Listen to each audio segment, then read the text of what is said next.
It's thebarlive.com, barlive.com, barlive.com. So fine, we say it not once, not twice, but 3 times here at thebarlive.com. And you always get an extra one. We said 3. I was about to say, you're going to say it 3 times again? Yeah. 3 times in a row. Thebarlive.com. It's PMS. That's the name of this show. It's the Pugs Moran show. That's the name of this guy. Over here we got Jimmy Ryan. Hi, Jimmy Ryan. How are you? Doing great, man. How about you? I am, this is what's called pure adrenaline, folks. Eye of the tiger. I almost came in here. Oh, here, look. Here, I'm going to show you guys something. I had a lot of time to do things, you know. Look at this. You always know I've been up early when I got the clean-shaven head. Oh, wow. Look at how shiny that is. And you know what I did? I had, if you people want to just go back and look at, you know, some of the videos from the last couple of days, I had almost a full beard going, and like my hair was getting really bad because I just haven't been shaving it and all that stuff for no other reason other than I've just been lazy. Mm-hmm. Like if I don't have to go out, if I know I don't have to go out, I won't shave for like a week. Like if I'm staying in for a week, I'm just like a Grizzly Adams. Yeah. And then I'll go out, like, you know, meet somebody for a drink or something, and then I'll have to, you know, clean up. Yeah, get all presentable and all that stuff. That's basically my house cleaning methods. Just let it all pile up until. Yeah, it's all based on the probability of the pop-in, someone swinging by. If there's no way anyone's coming over, and if someone does come over, you would be laying on your belly, like crawling across the floor, trying to see exactly who it is. In that event, you clean the house. Right. Yeah. But otherwise, it's a pigsty. Oh, absolutely. Oh, my God. Because that's how I know where everything is. Mm-hmm. Me too. It's awful. Hold on, let me put my headphones back on. All right, adrenaline. It's the word of the day, folks.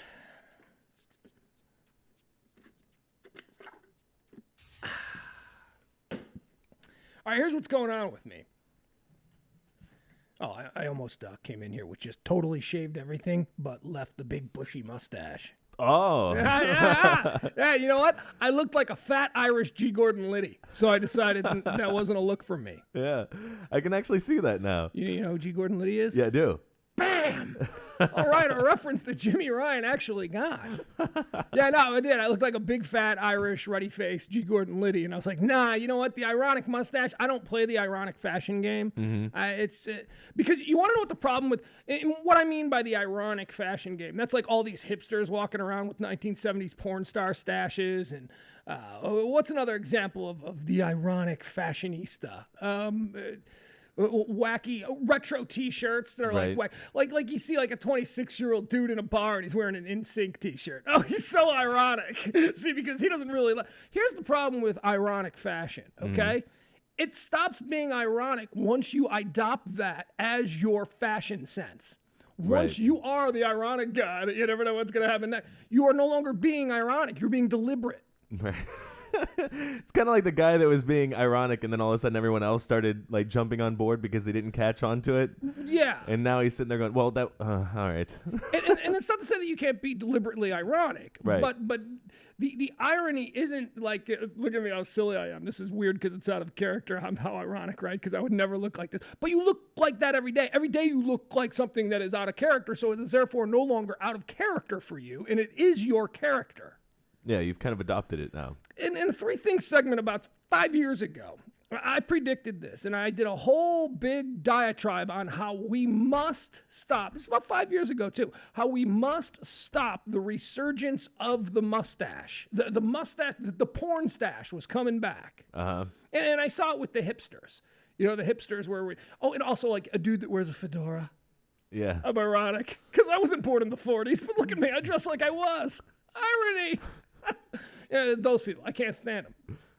And I railed against, and I said the mustache was coming back. The mustache was coming back. I had the Burt Reynolds stash from the 1970s, the John Holmes stash that was coming back, and it really did. I see dudes like young dudes walking around with mustaches because they're crazy. Because I'm so crazy. You know, I'm unpredictable. Look at my mustache. I decided to grow a mustache. Look how crazy I am.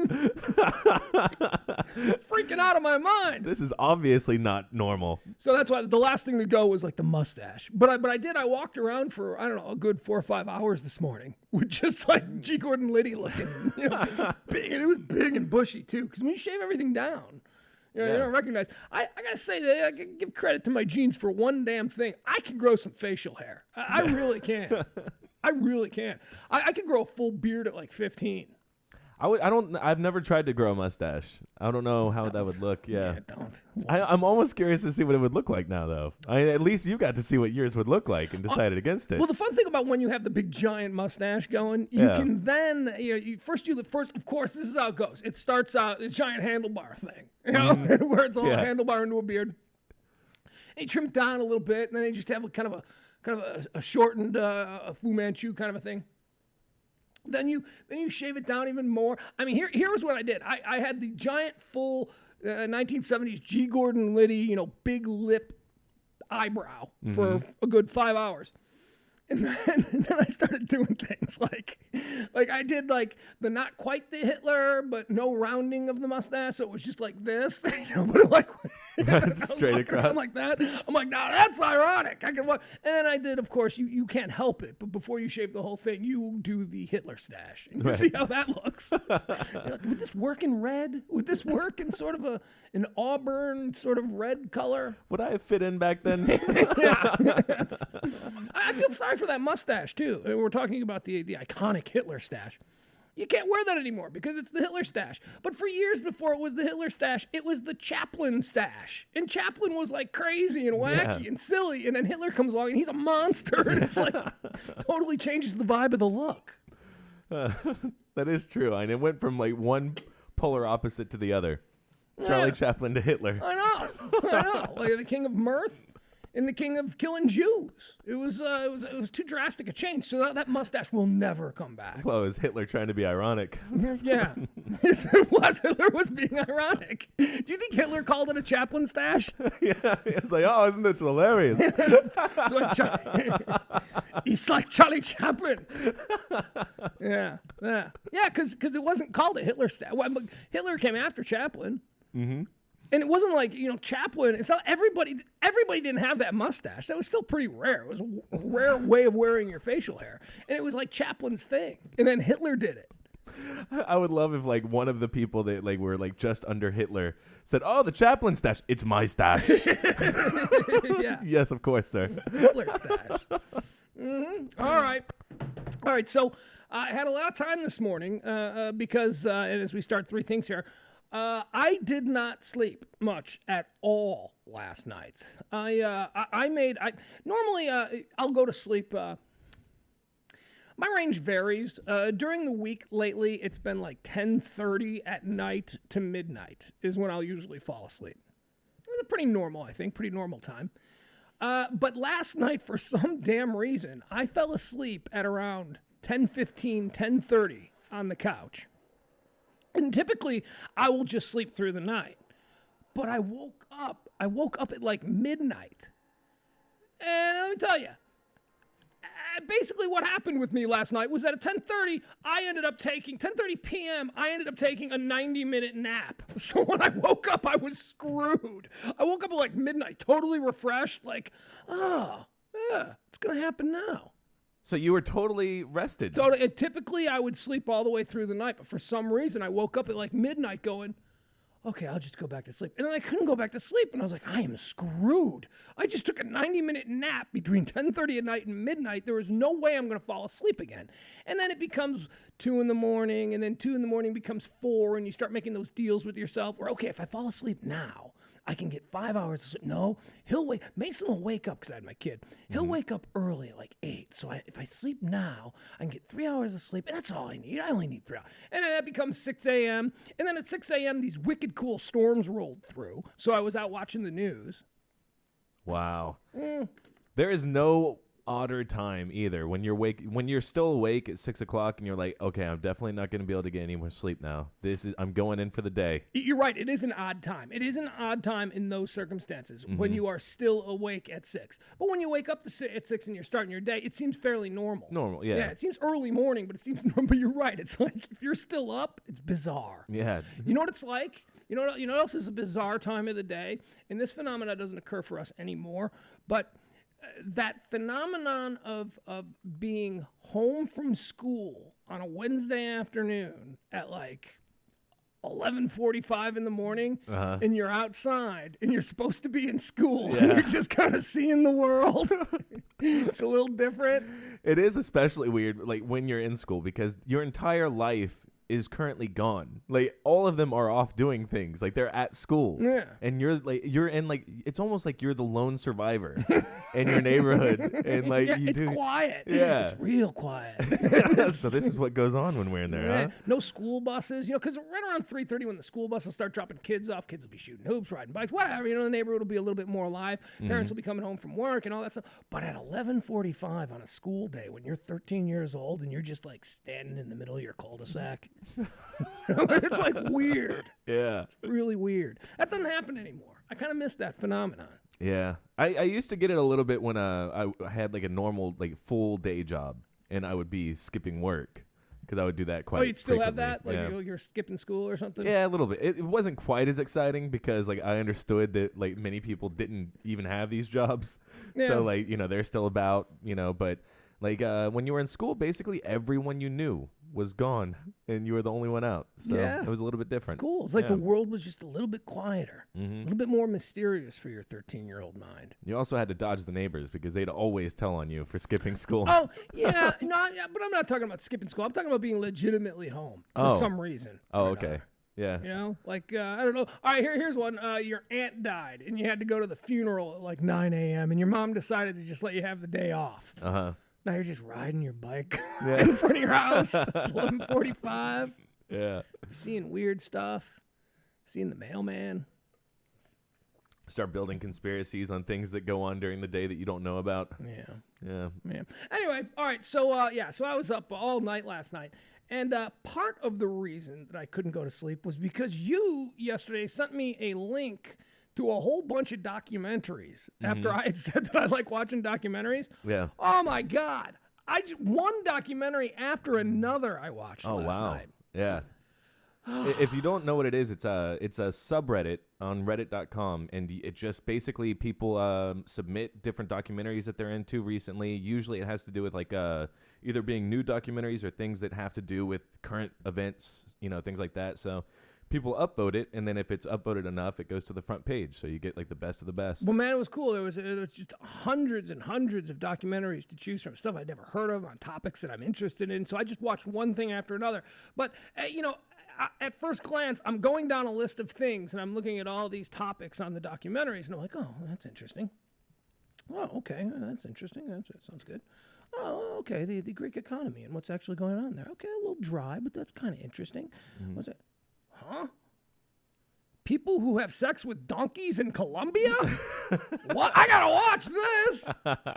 There is some series of internet documentaries made by these young documentarians who are like in their 20s, and it's called Vice. This is a Yes. series. Have you ever heard of it? Vice is great. Yeah. They are great. Yeah. Yeah. These young guys, they're gonna be real filmmakers soon. I mean, Yeah. they were really good. And it's legit. It's not pornography or anything, but they take on these subjects that are so completely outside the realm of anything that could be considered normal in civilized society. Right. And they basically, the first documentary I watched was like I don't know, I guess a 20-minute documentary about this culture, this area of Colombia, just outside of Cartagena, where it is commonplace and encouraged for boys to have sex with donkeys. Wow. Until they get married. And it's because it's such a Catholic country that none of the girls give it up. So it's sort of become encouraged that they don't pressure the girls to have sex. So instead, they go out and they have sex with farm animals.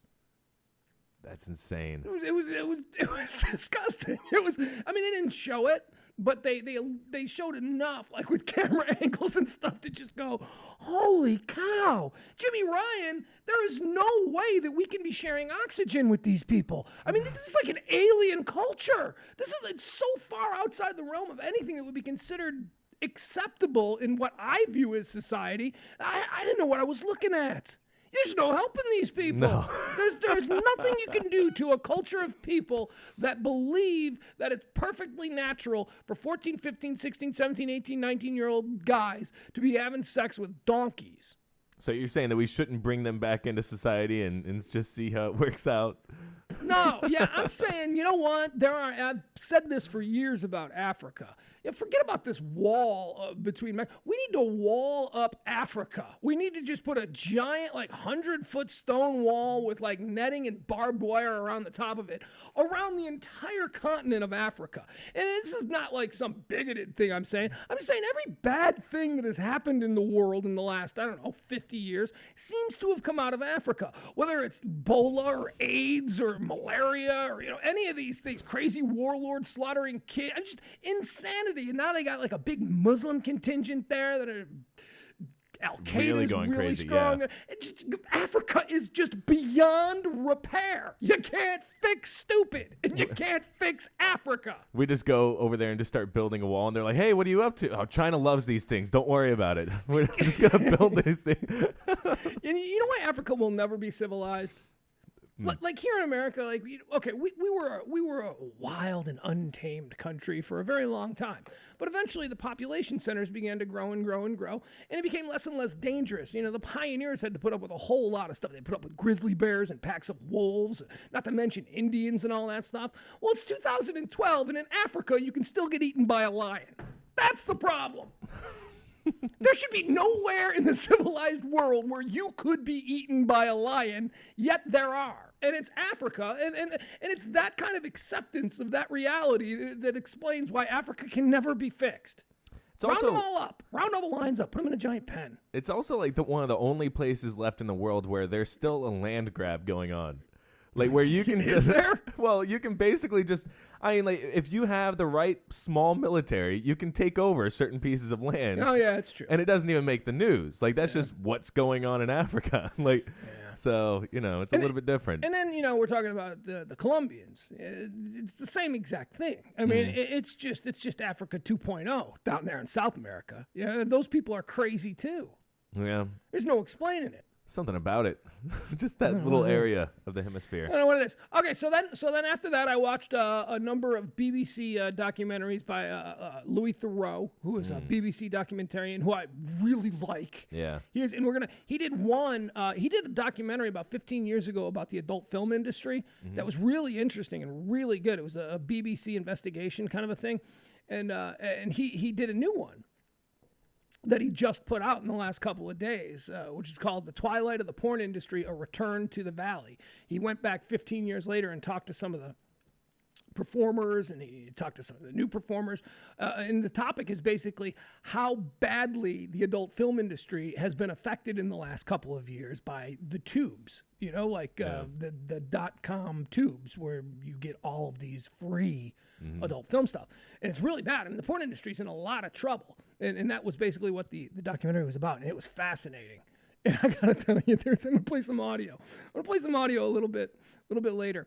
Do you know who Cagney Lynn Carter is? Nuh-uh. She's a fairly well-known adult film actress. You'd probably know her if you saw her. Louis Theroux went to her house where she does one of these chat things. She's got a camera and all that stuff just like this, and she does her little... Like a cam girl? Yeah, she does a little cam girl show, and you pay $20 a month or whatever, and whatever you get, I don't know. It's ridiculous. Ridiculous the amount of money that they make doing it. It's ridiculous the amount of sad dudes that are out there. Yeah. That's what's ridiculous. And they have long-term relationships with these girls on Twitter. Yeah. So we get to meet her boyfriend, Montel or Montreux or whatever the hell his name is. He's like this. Montel. Well, this is taking a turn. Whatever. It's something like that. And he is basically, at first glance, you go, oh, he's obviously like her pimp or something. They call him in the business, they call him a suitcase pimp. It's where the boyfriend tries to be the manager and all of that. That ain't the case. We're going to listen to some audio a little bit later of this adult film starlet, Cagney Lynn Carter, and how she just emasculates her boyfriend in the worst possible way. And the boyfriend just takes it. I mean, she goes off on him in front of the BBC cameras and in front of Louis Theroux. And it's like, yeah, now that's what you get when you date a porn star.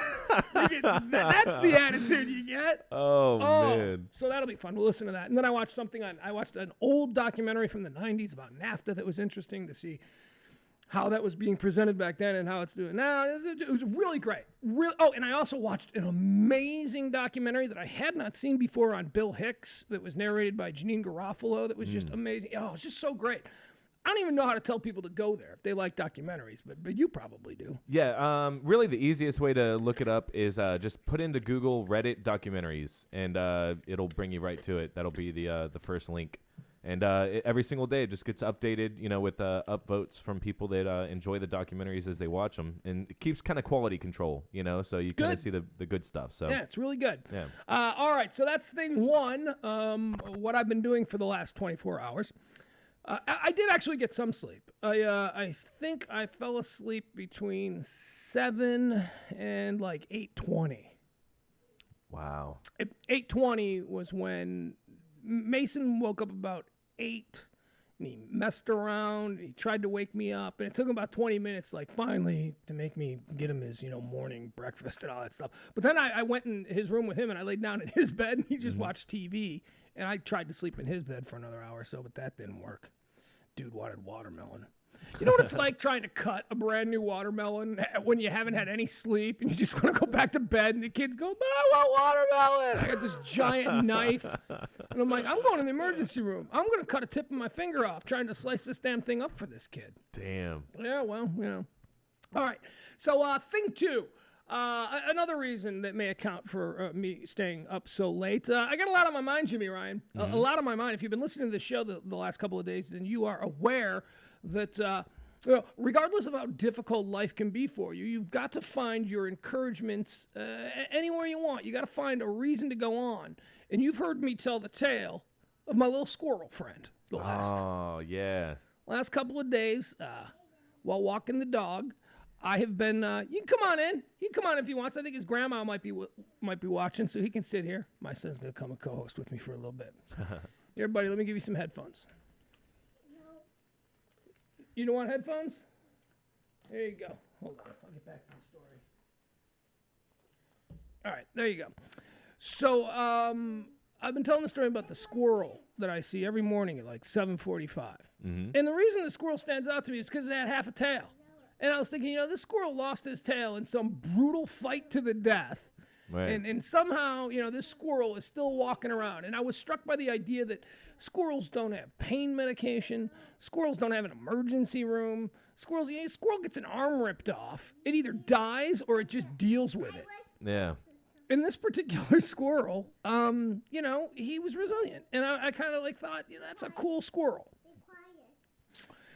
Yeah, Jimmy, I sent you a text last night, didn't I? Yeah. With a picture attached. And I wanted to actually put it up on the screen, but my phone is dead. What was it a picture of? It was the squirrel. Squirrel's dead.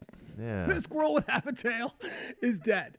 And I was wondering a day or so ago what the life expectancy of a squirrel was. Remember I said, I don't know what the life expectancy was. I mean, did you find that out? Well, that one was, was not very long. It's not a very good case study. I don't know. There may be more to it. There may be, maybe the tail, the lack of tail. Brandon and I got into a little debate about what they use the tail for. Brandon said they use it for defense. Maybe that's the case. The thing couldn't defend itself, and now he was dead. So I saw we were walking the dog in the same place. I looked next to a rock, and there's the little squirrel laying there at the bottom of a tree. Looked like it got eaten by something. Oh, really? Yeah. I couldn't tell that much. Yeah, it wasn't good. Didn't look good. So I'm looking at this. The average lifespan of a wild squirrel is about... No, hold on, wait. You can tell me. I'm going to tell you what I think, okay? Okay. All right. If you were to tell me that a squirrel can live to be 10 years old, I'd go, yeah, okay, I can see that. Yeah, sure, it's a mammal, it eats and all that stuff. Sure, it's probably a dog or an animal that size. You told me it lives 6 days. I'd go, yeah, okay, I can totally see that. It's a rough world out there. Squirrels seem to be allowed. So it could be 6 days or 10 years. What is it? How long does somewhere in the middle there? Well, captive, apparently they can live up to 15 years. Yeah, but that's captive. Wild for about 4 years. 4 years? Yeah. All right, good for them. That's good. But not so good for your friend the squirrel. Nah, but we don't know how old he was. Right. So he might have been, Obviously, he's seen some stuff because he lost his tail. So it's been a hard road already. He's got some experiences there. Yeah. All right. So that's I guess going to be it for about 3 things. So today. did he just like come by, or was he just always hanging out in the same area? He was always in the same area. Yeah, Oh. the same little area where I would walk the dog at the same time between 7:45 and 8:15, like 2 out of 3 days in a row.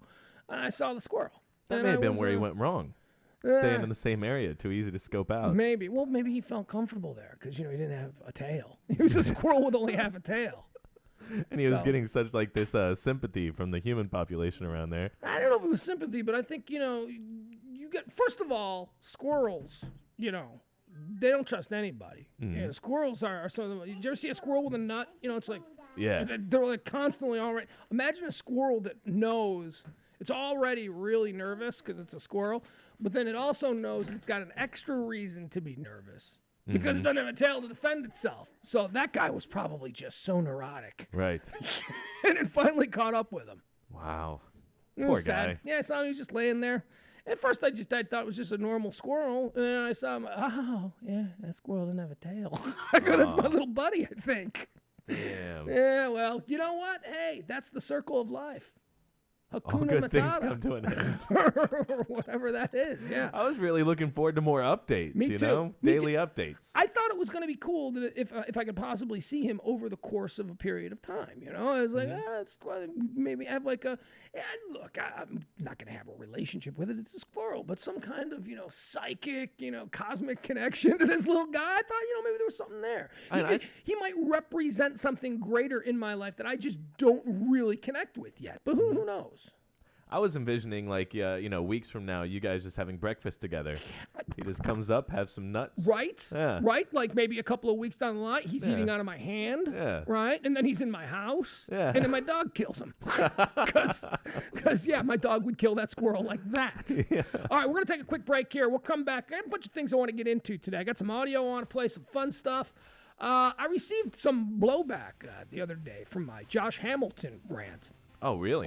Not so much a blowback. I mean, most people weren't overly critical of my I hate Josh Hamilton rant, but I thought it was time for me to once again update my list of America's greatest frauds. And there is a story in the news this week that is someone that I've been calling a fraud for almost a decade. So I'll give you my list. Josh Hamilton is on the list of America's greatest frauds. Now these are people who present themselves as these better than they see perfect. Their image is so great, but really you're looking at them, you're going, oh my God, that is just such PR. That is such image. I'm sure this guy is just an insufferable. The way I sort of explained how I feel Josh Hamilton probably is. So I'll give you that new list. There are a couple of new people on that list and a couple of old people on that list. There are a couple of people that will be missing because here's the criteria that I use, Jimmy. You cannot have already been exposed as a fraud. Case in point, Kobe Bryant. Brett Favre was retired from the list. Brett Favre was on my list of frauds for years and years. And then, he does that whole cheating on his wife, look at my dick, that whole thing. Okay, if you've been exposed, you are no longer on the fraud list because we all know that you are a fraud. Kobe Bryant, he was Mr. Hey, look at me, I'm so nice and happy. Yeah, you raped a chick in Colorado. Okay, you've been exposed. You're off the fraud list now. It's kind of like Twitter. You're verified. Yeah, We know of it. We've got a couple of new people that we added to the fraud list and stuff like that as well. All right, so we'll do that. Plus, we've got, oh my God, a new bit. I got a new bit I want to do. I was up all night, so I got things, rattling around. It's all fresh. Came up with a new weekly bit we're going to call the Perversion Diversion. It's going to be a little bit we're going to do where we're going to talk about human sexuality. We're going to find a story in the news, and we're going to sort of break it down, you and me and whoever else wants to join in. We're going to figure. It's called the Perversion Diversion. Nice. You know what the first rule of a bit is? I learned this very early on. What's that? That the name is 70% of it. It is. All right, this will be an example of that. Okay, so we'll do that. We got a whole bunch coming. We'll take a quick break. We'll come back. It is the midday show, PMS, the Pugs Moran show on the Bar Live, thebarlive.com. Back after this.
PMS, thebarlive.com, PMS, the Pugs Moran Show for a Friday afternoon, Father's Day Friday. Hope everybody out there has a safe and enjoyable Father's Day, but only if you're a father. Jimmy, I don't want you celebrating nothing, you posers. You gotta be a father. All right, fair enough. You gotta know how long 9 months really is to be able to reap any of the benefits of this Sunday. That does seem to be the thing that I would probably be scared of most, is that initial 9 months. Oh, it's the longest 9 months in history. Mm-hmm. It's like, oh my God. You know, if you weren't pregnant, you know, 9 months went by already. But when you're pregnant, it's like, oh my God, this is up, because you're living with a monster. You're living with an absolute total monster who is out of their mind and totally irrational. But because of the circumstances, you just have to put up with it. You have to deal. Yeah. Yeah. Yeah. It's like living with someone who's roid raging for 9 months. You know, and you just got to put up with it, with all their stuff. All right, so I got a piece of audio here that I want to play. I put it on the Facebook page at John Pugs. Also, we got a Facebook page for the Bar Live on Facebook. Conan O'Brien is doing his show from Chicago, and it's in conjunction with the Chicago Just for Laughs Comedy Festival. Conan, I've never watched Conan on TBS until this week because he's in Chicago and I'm from Chicago, and I like to see the special, whatever. You know what I mean? When he goes to a town, they do special things for that town, and I'm interested to see how it's portrayed. Mm-hmm. So last night, he did something that was just hysterically funny. There's a show on True TV called The Wiener Circle, which is a reality show, and it depicts a famous Chicago hot dog stand called The Wiener Circle.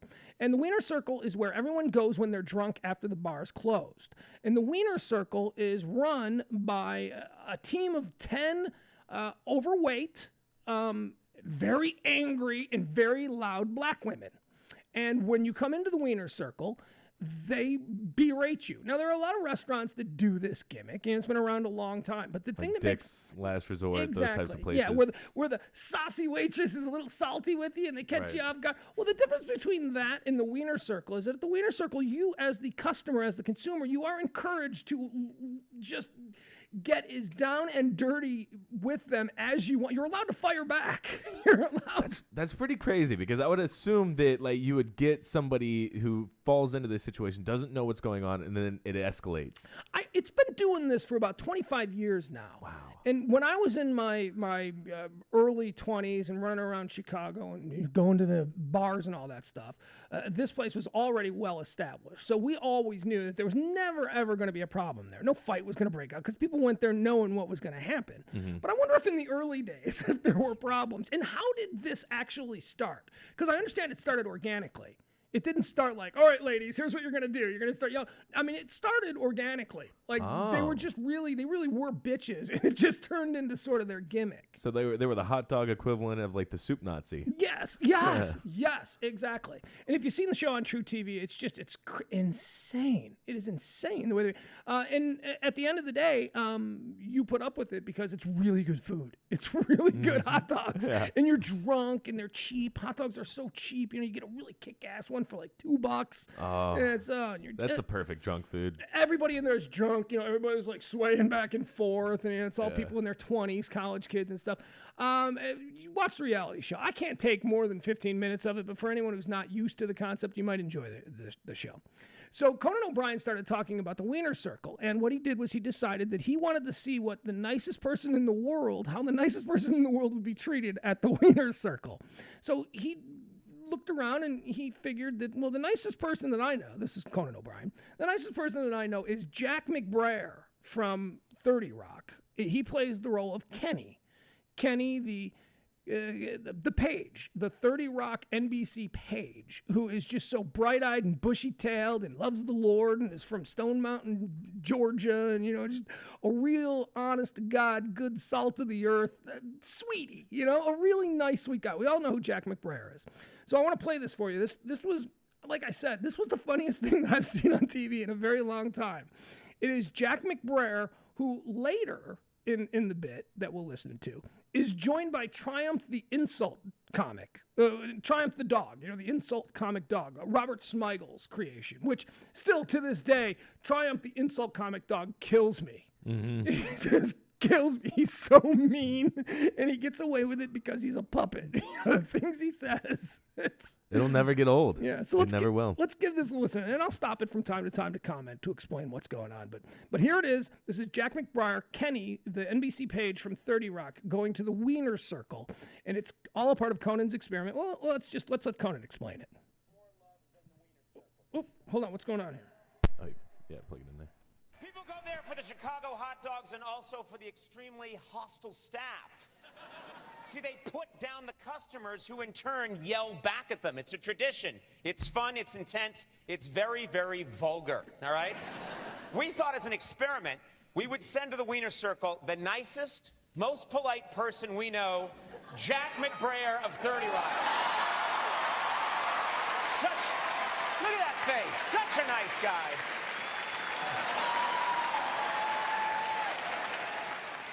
We wanted to see how Jack would handle this incredibly abusive environment.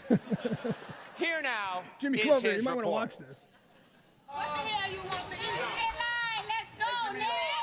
Who needs the hot dog? Order now, get the out. What's my tip? Help us get out welfare. Step up, you game bangers. Hey, Conan. I'm here right outside the Wiener Circle. Thanks so much for sending me here. I'm real excited. I've heard great things, and it looks like there's a lot going on in there. So come on, let's go check it out.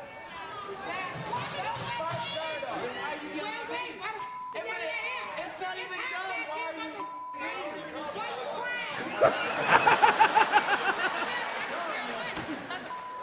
Legs hungry, bitch, your line, step up. What you want? I don't know the difference between a Vienna Red Hot and a char dog. Char dog, one cheddar burger. I'm letting you know I just want a hot dog. You want to charge a stick? You slow one. I would like a regular char dog. And mustard and ketchup, please. So you want the mustard and cheese? Bitch, that's the cheddar dog. Cheese. Hey, wipe your face. You sweat like the mother. What's going on? You need to stop doing them drugs, mother. I don't do drugs at all. Don't do math, sir. It's not good. I've never done that. Well, you're doing something. What the you nervous for? Can you say something for us? No, you look like more like kids. All right, we should explain. Kenny from 30 Rock looks completely horrified by all. He looks scared. He looks confused. He's not firing back. He's simply answering their charges. I don't do drugs. I've never done drugs in my life. And the expression on his face is so genuinely Kenny, you know? It's so like, oh my, these people are angry. I'm not sure I'm comfortable here. All right, so let's continue as it continues on. Kenny's about to receive his food. Barbie's my boyfriend. Malibu candy. Where's Barbie at? Gingerbread. I'm a paying customer. Give me that knife. Put the fab in there. Thank you. That's my favorite one. He gets his change and they take a 5 out of his change and throw it in the tip jar. And he's like, you can't force people to tip. You're very rude. I gave you that toupee. I'm going to leave. You've treated me very rude. I'm coming back with a friend, and you will be very sorry. Yeah, Bill. You're gonna be very soft. Okay, so now Kenny is walking out with his food. He looks very, very shaken, and he's threatened that he's coming back with his friend. And as I said, his friend is Triumph, the insult comic dog.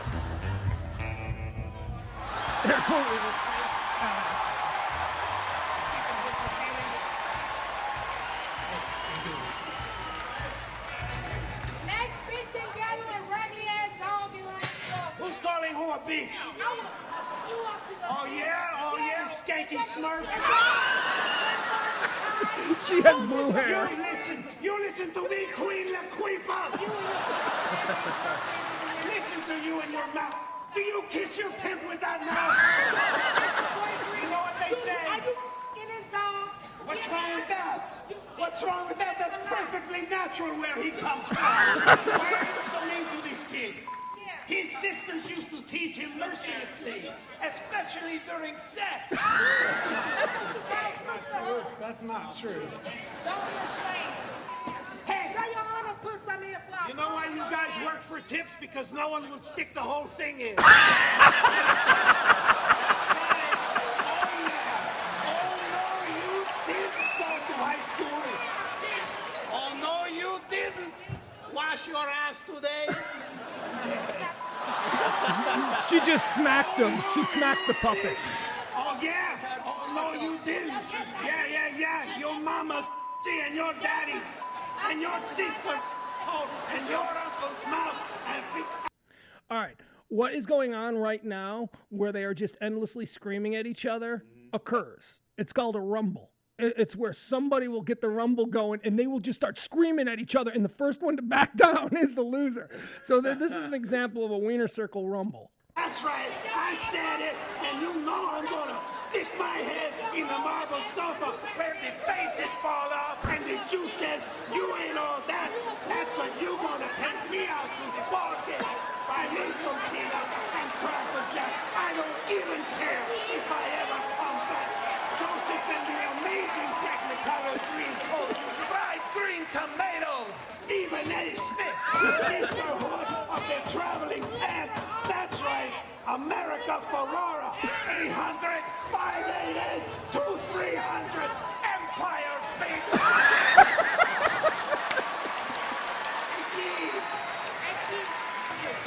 Why do you say hurtful things? Words matter. Seriously. Yelling at people like this for a living? How do you sleep in your car at night? Holy sh... I didn't know Tyler Perry worked here. This big, giant, fat older lady came out of the back room and she looked like Medea. So he goes, I didn't know Tyler Perry worked here. I love you, Medea, bitch. It's your honor choice. Hey, leave the nerd on my arm out of It's your it. honor choice. Oh, man, nothing gets past you, Yeah, whatever. especially carbohydrates. Right? Oh, yeah. Up here, up top, bitch. All right. I love you. I love you. I love you. You're like Nicki Minaj, minus the everything. Can we work for you? No, we want to show you how it's done. Come on. No, we're coming in there and showing you how it's done.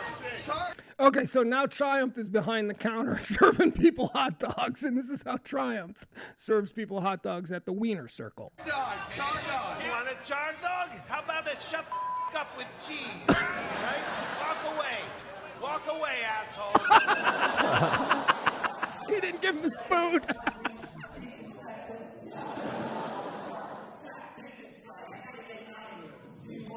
Oh, what's happening? I don't know.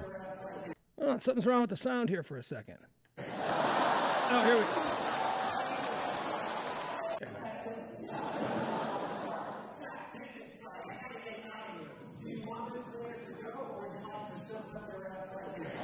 Oh.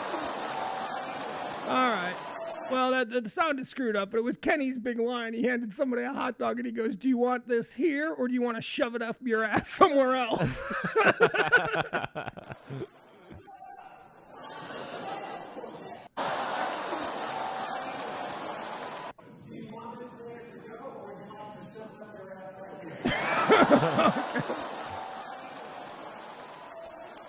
Oh.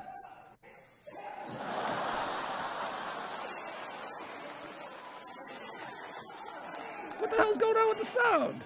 All right. Well, we went through all of that and we didn't get the big ending. At any rate, it was so funny. Especially maybe it's more funny if you're familiar with the place and you've actually been there. But I mean, it's the craziest. Conan O'Brien has been really good this week, and I may actually begin watching him now regularly, or at least recording it. Yeah. That's good to hear because I mean, like, I haven't actually watched it in a little while, but it was for a little while there getting pretty stale, and it just needed something else. Honestly, I think that the format hurts him. I mean, doing that late night format, I think that you should be doing more bits like this, less guests.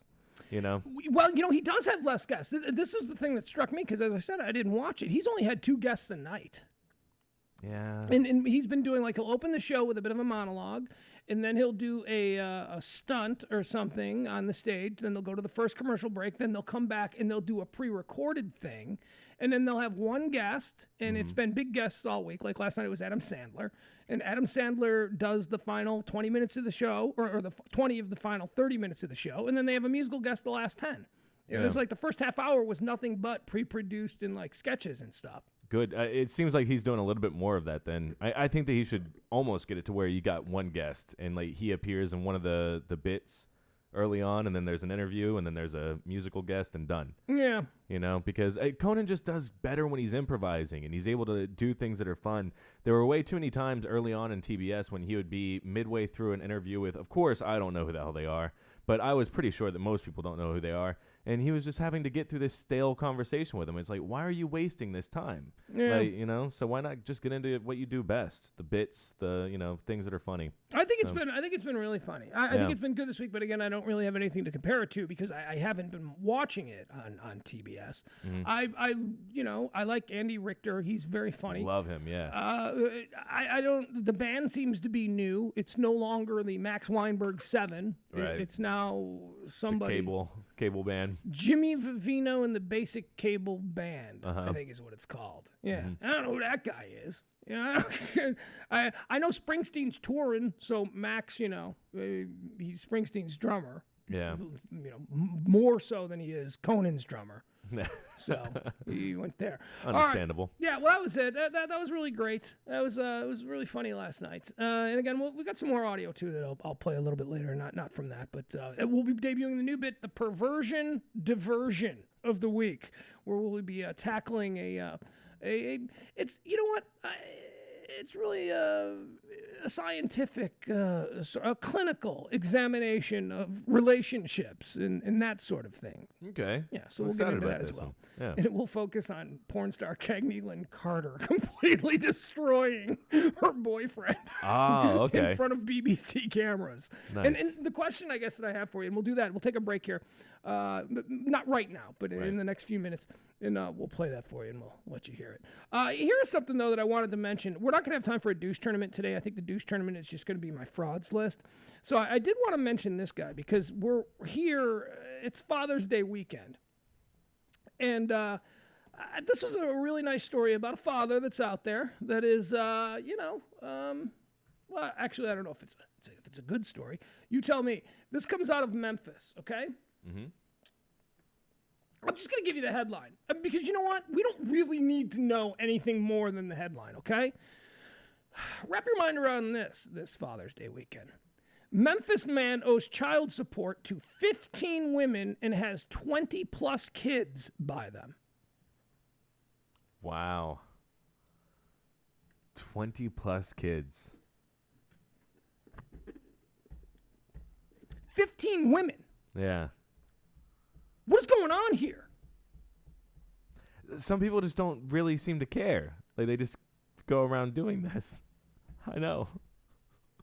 But how is a guy, okay, when he's got 9 kids by 10 different, that wouldn't be possible, 9 kids by 10 different women. When he's got 10 kids by 10 different women, all right, my brain isn't working, I was up all last night. 10 kids by 10 different women. Doesn't the 11th woman, well, maybe they don't know. Maybe they don't know. Yeah.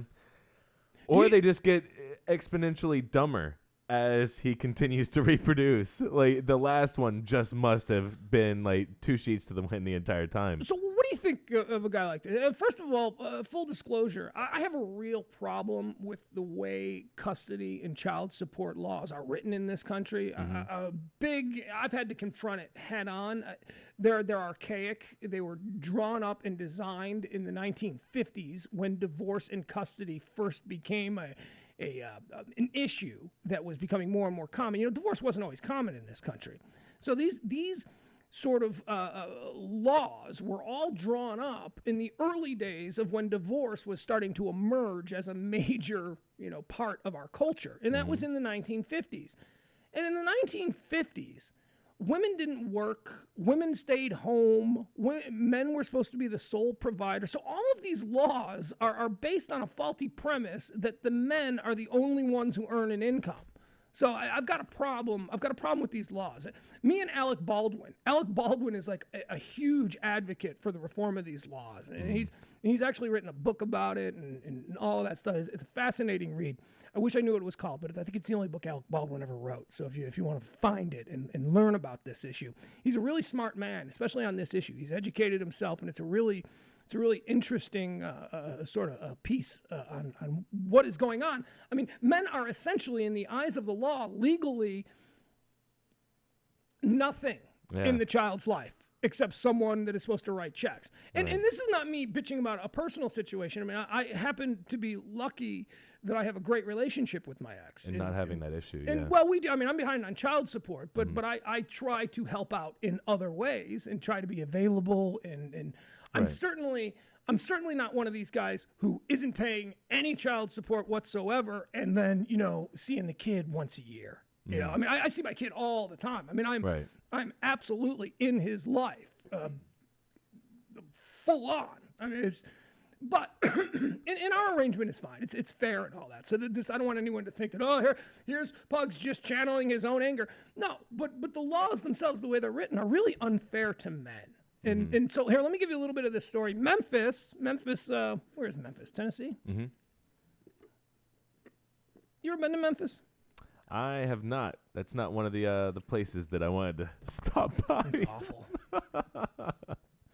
It's awful. It really is awful. We were so lucky. If you've lived in Dallas your whole life and haven't gone anywhere else, go another place. Just see what some of these other cities are dealing with. They're just awful. LaToya Shields says she had to sit down when she heard the news. During the whole relationship, I only knew of 4 children. When a prosecutor told her that the father of her child had 20 other children, she said her knees buckled. At that time, 3 years ago, my child was the 21st child. Yeah, that would be overwhelming for anybody, she says. She says after spending almost 8 years with Terry Turnage, she had no idea what he'd been up to.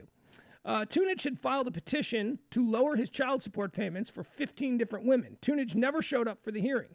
Shields says Tunage hasn't really shown up in his daughter's life at all. She calls him, and it's a hi and bye, see you later type of situation. Shields says Tunage doesn't typically pay child support either, but when he has, the monthly checks have been $6 to $9. Wow. Oh, and you got 20 kids. I mean, although 20 kids at $10 each, that's $200 a month in child support. Yeah. I mean, what do you do with this guy? You throw him in jail, right? I mean, he can't be allowed to have kids anymore. I mean, I know that we can't really mandate that, but he's got to go to jail. He's got to be thrown in jail forever just for being nothing but a piece of trash in our front yard, in civilization's front yard. That's all he is. Yeah, I mean, modern day society, we can't have people going around Genghis Khanning it up. No. I mean, just... No, he's spreading his seed wherever the hell he wants. Yeah. All right, so there you go. That's Father of the Year. That's our little Father's Day tribute. Father's Day is this Sunday. We're going to take a break here. When we come back, the debut of our new segment, The Perversion Diversion, where we're going to listen to adult film starlet Cagney Lynn Carter just totally dressed down her boyfriend. It's awesome sauce. It's fantastic. We'll be back. It's PMS, the Pugs Moran Show on thebarlive.com.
All right, it's thebarlive.com, PMS, Pugs Moran show. We're going to do a new segment here called Perversion Diversion, and we're going to have to do it really quick because I want to play this audio, and I don't know where it's coming. This comes from a documentary that I watched last night, and I want you to listen to the way this guy gets treated in his relationship, and then let's comment on it. Let's see how we would deal with that. This is a guy who is dating porn star Cagney Lynn Carter, okay? I haven't plugged it in yet.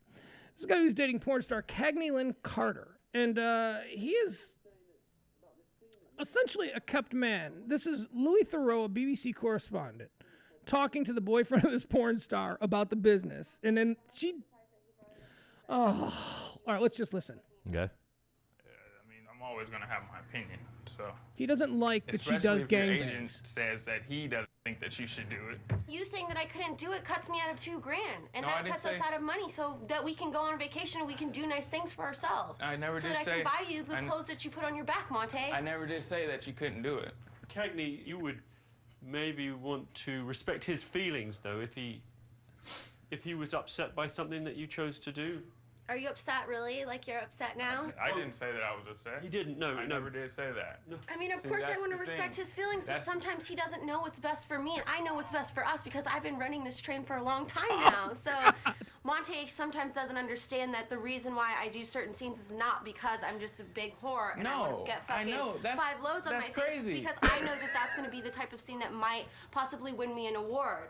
As an outsider to the business, and sort of representing people at home, what I would see is that Monte is already taking a lot by seeing the person he loves most in the world performing sex acts with other people. Okay, but Monte also gets to have lots of days off where he sits around the house and plays video games all day too. So, okay, like Monte gets whatever he wants. He has a really good life that I provided for him.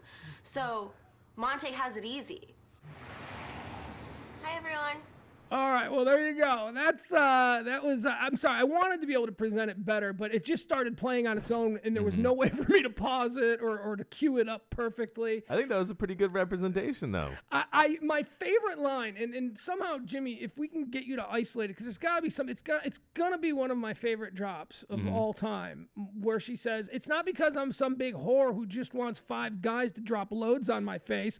I do those scenes because they're the kind of scenes that will get me an award."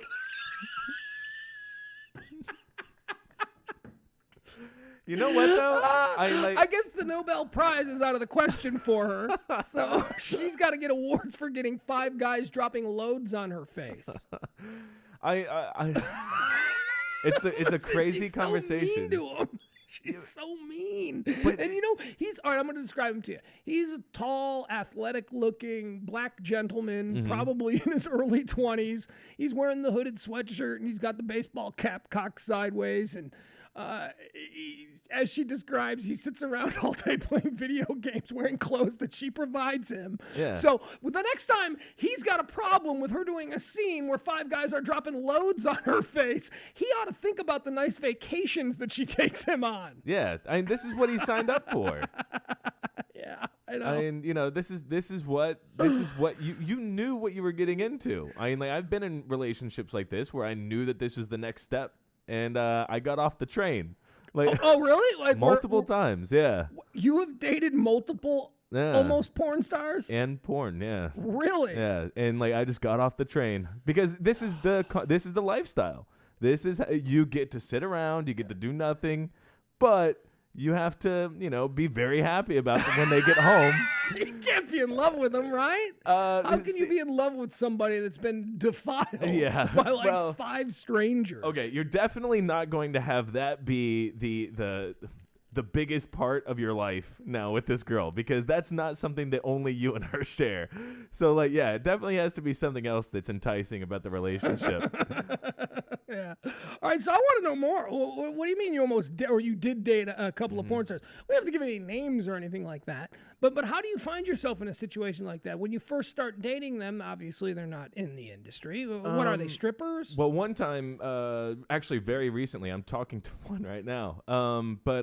Anybody we know? Any names? Yeah, but I'm not really wanting to. I can tell you off the air, but yeah. Oh, yeah. there's no fun in off the air. Yeah, I know. Right. Yeah, well, I just now started talking to her, but I'm definitely not gonna be taking it all that seriously, and I'm not sure. How could you? Yeah. So, but if I was to, I could be this guy. Do you know that if you tell me the name of the girl that you are courting, if you will, and then you get into a relationship with her, I'm going to be merciless on you. I'm going to tell you every time I spank it to one of her videos. I'm going to send you the videos that I use and tell you to queue up to the part that really got me going. That's what happened with Danielle. There's a lot of videos of her out there. Are there? Yeah. I didn't know that she went in. Did she go into the business? Very soft. She's soft, Yeah, and I also thought that she did like fetish modeling. she does a lot of fetish stuff. Yeah. So there's like weird videos out there too. Yeah. Oh, like what weird? Like she doesn't smash gerbils or anything, does she? No, but like there's this one where she's like in a dog cage. Just like inside the dog cage, and I was like, "Oh, geez." So you never know where these things are going. Like do stuff. No, she doesn't do anything with guys. She's done a couple things with girls, so it's not really the same thing, But God, you you've got a sordid private life. Yeah. You really do. That's awesome. Yeah, That's good. It's interesting. Yeah. Well, hey. Yeah. Yeah, but like I said, you definitely cannot take things all that seriously, because you'll turn into this guy who sits around the house playing Xbox all day, steaming over the fact that there's probably 3 or 4 guys. He's not the part that I couldn't play, and I should probably. Well, no, the whole damn computer is just totally locked up because this video won't play. The part that I didn't play, that I wanted to start it from is. Louis Theroux, the guy conducting the interview for the BBC, walks into her home that is a converted studio. It's been converted into a studio for her online business and all of that. And he gets introduced to the boyfriend, and as he walks in, the boyfriend is just, like sitting on the couch playing video games, doing probably what he does the whole time, well, like a fly on the wall. You're not even supposed to acknowledge his existence. Right. He's just there, the creepy dude in the corner. But because Louis awesome at what he does, he immediately wants to go to the fly on the wall and find out what's going on with him. Screw the porn star that I'm here to interview. I want to talk to the boyfriend. Yeah. So she excuses herself for a moment to go take a bath or a shower or something because she's getting ready for some show that she's about to do on the camera. And Louis says to him in his, very proper English way, "Are you bothered by this? Does any of the things that your girlfriend engages in, does it bother you on any level?" And he said, "Yeah, there are some things that I wish that she wouldn't do." And of course, Louis starts to press. And he's like, "Well, what are the things that you don't want her to do?" And he's like, "Well, for example, today." So this whole argument that they just had was based on a phone call that came in earlier that day that they had already had a discussion about. He said, "Well, Louis, earlier today, we got a call from her agent. They want her to do a gangbang where 5 guys will finish on her face. And I just, that's the sort of thing that maybe isn't good for the career." He's going on to all of these, reasons. And then Louis is like, in his very deadpan way. Like, I can see how that would be a problem if this was your girlfriend. So a minute or so goes by, and Cagney Lynn Carter, the adult film star, walks back in. And they're in the middle of this conversation. And Montel, the boyfriend, quickly becomes obviously uncomfortable with the conversation now that Cagney Lynn is back. And he sort of walks away and all of that. And Louis immediately turns to here and go to Cagney Lynn, the porn star, and goes, "Interesting. I was just having a conversation with Montel where he told me that there are certain things that you do that he wishes that you wouldn't." And this is right where we picked it up. And she goes, "Well, that's very interesting that he would say that to you because we just had a conversation about that. And I explained to him exactly why I do these things." And that's where we picked it up from. Where she's going, he needs to understand. And the whole time, if you watch the video, the whole time, he's just lingering in the background while she is just speaking directly to the camera. And she looked like a bitch. Like, holy crap, this guy. First of all, okay. I know who Cagney Lynn Carter is. We've interviewed her before. She's a fairly well-known adult film star, and she's really attractive. She's in her scene. She's very attractive. In this scene, in the house where she's getting ready, she looks awful. She looks terrible. Like her hair is like pulled back. She's got no makeup on. She's wearing granny glasses, and she's like walking around in a bathrobe. She just looks horrible. It's like looks nothing at all like what Cagney Lynn Carter, the adult film star, after an hour and a half in makeup looks like. Yeah. And he's, it's like, because I would never in a million years, not in a million years would I think that the Cagney Lynn Carter that I know, that I have seen, would ever date a guy like this. She looks like the kind of adult film star that would have some hedge fund manager on the side taking care of everything, not some. And look, with all due respect to Montel, who seemed to be or Montre or whatever his name Seems like a nice guy. Seems like a nice enough dude. Yeah. But he looks like a gangbanger. He looks like a 20-something-year-old gangbanger from the hood. He's got the hat cocked sideways. He's got the outfit on. So I was a little struck by that. And I was also struck by how readily he was to acquiesce to her. You heard in the little piece of audio that I just played there when Louis said, well, Montel said that he was made uncomfortable. I never said uncomfortable. I never said that. And he didn't. He chose his words very carefully, which suggests to me that he has been down this road before. Many times, I'm sure. Yes. He has had conversations with people that have gotten back to his girlfriend, and she has gone off on him on the car ride home. It's like this is the kind of situation that preceded the Chris Brown Rihanna beatdown. The car where they had the big fight in the car on the way home. That's the kind of situation that preceded that weird. I mean, it was so tense and so bizarre, and he just shriveled up like, oh, "You're not going to take my new Air Jordans away from me, are you?" It's like that. He totally caved to her every whim. Well, I think that I don't think that it will come to anybody as a surprise that many porn stars have daddy issues. Oh God, yes. Yeah. And Louis knows this. And every single female porn star he talks to, he delves into that. He asks about her relationship with her father. So what I've noticed, and this is my own theory, is that many of these girls realize that they could get a hedge fund guy, but the hedge fund guy is still going to be out there. He's going to be able to like pick up other girls, things like that. So what they do to take care of these issues is they date the nice guy who's going to sit around and play Xbox all day. That's safe. That's never going anywhere. She'll take care of him. Yeah, but why? Because she still gets to go out and hook up with the hedge fund managers. All right. Go out with the guys that are the high rollers. But as long as she controls him, she knows he ain't going anywhere, so he's not going to leave her like Daddy did. He's at home. Yeah, he's at home. She gets to live her life exactly how she wants to. A crazy effed up porn chick lifestyle, and still have some stability of knowing that the dirt bag that she's supporting is going to be home. Back at home, no matter what happens, he's at home.